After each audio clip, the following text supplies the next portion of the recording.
If I start telling people about hell, I might just scare them off. Where are you going to scare them off to? Hell number 2? Or are you just going to sit there and let them burn?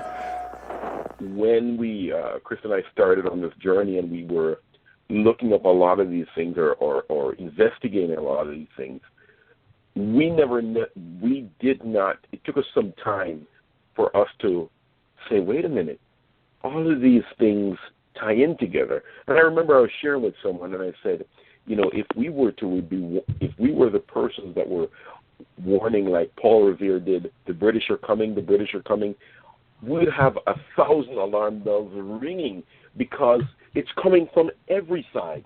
It's everywhere. And there's so many different avenues that it might seem, well, you're talking about the green gospel, so forget the green gospel, but look over here. Kundalini yoga, people are opening themselves to different types of meditation. Oh, you can't eat meat anymore. You need to eat this, or you need to. It's amazing the amount of things that are coming at us today. I'm in the wholesale industry. Today I was looking at a box of beef that came in, and on the side of the box it says traceability. In other words, you can eat a steak, and tomorrow or the next day, if you have a problem, we can tell you what animal it came from. These are some of the things that are going on in our society today. It's coming from everywhere. You are 100% correct. Well, yeah, and look at these GMO frankenfoods, too. Not just are they traceable, but what are they doing with all this genetically modified mishmash, right? It's like, what are they terraforming us for something? It makes you wonder. Yeah, that's what it seems like. What's interesting, too, since Rory brought up food, when you go to shop at these like places like Whole Foods and Trader Joe's, and the products that are in there, they all support this whole movement. And the thing about it is, we're trying to get away from the glyphosate, the GMO products, and all of the nitrates and nitrites, and go down a whole litany of things that are in your food.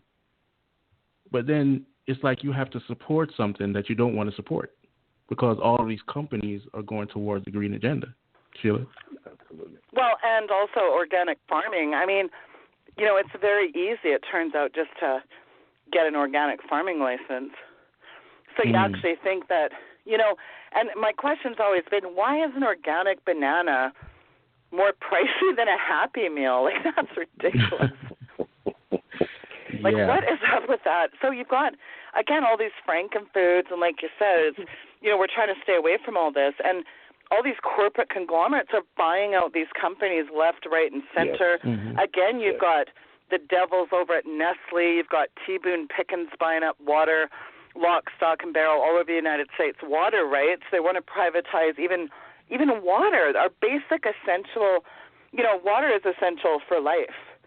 But It's like becoming the blue gold, the John D. Rockefellers of the world. It's like these guys are buying up water rights. So that is really frightening on the heels of that. And then, of course, with, again, these big conglomerates, I mean, every single day, this is just a really good example. So I was having some issues with my hosting company for one of my websites, my main website, weekendvigilante.com. And so I was trying to move the hosting and the domain registration because, every day these guys were, reminding me like, oh, you got to buy, another 3 years, 5 years, 10 years. And so there was just a lot of issues going on with them. And every time I would have a problem, if my website crashed, I could never get a hold of anybody. I get some guy in the Philippines who doesn't speak English. But what they're doing is by the way, press 1 for English, that doesn't work, folks. But, I mean, I phone my bank. I get some guy in Cairo, Egypt. I phone my mobility provider. I get some guy halfway across the world in, Shanghai that doesn't even speak English. I mean, it's really frightening. And the thing that really bothers me the most is that nobody bats an eye when every single call is being recorded for quality assurance. Mm-hmm. Not even may be recorded anymore. It will be recorded.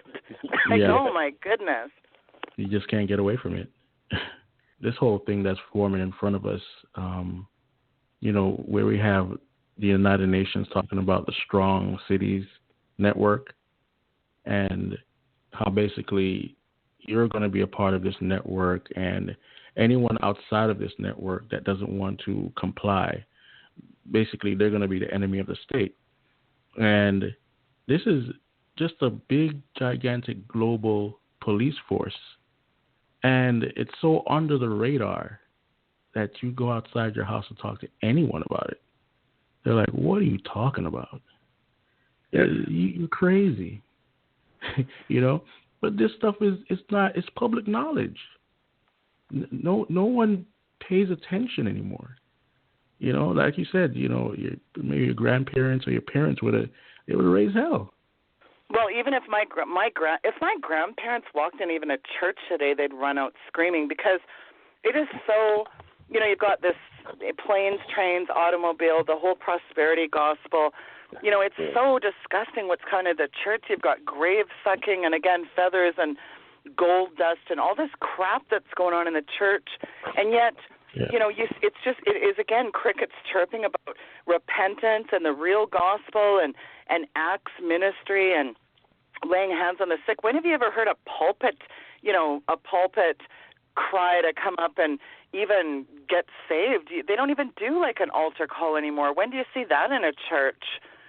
You've got all this, you've got all these kids mindlessly on their cell phones in churches. I went into a church recently, and I literally ran out almost screaming. It was awful. If you like our videos, don't forget to hit the subscribe button and the notification bell to get all our frequent updates.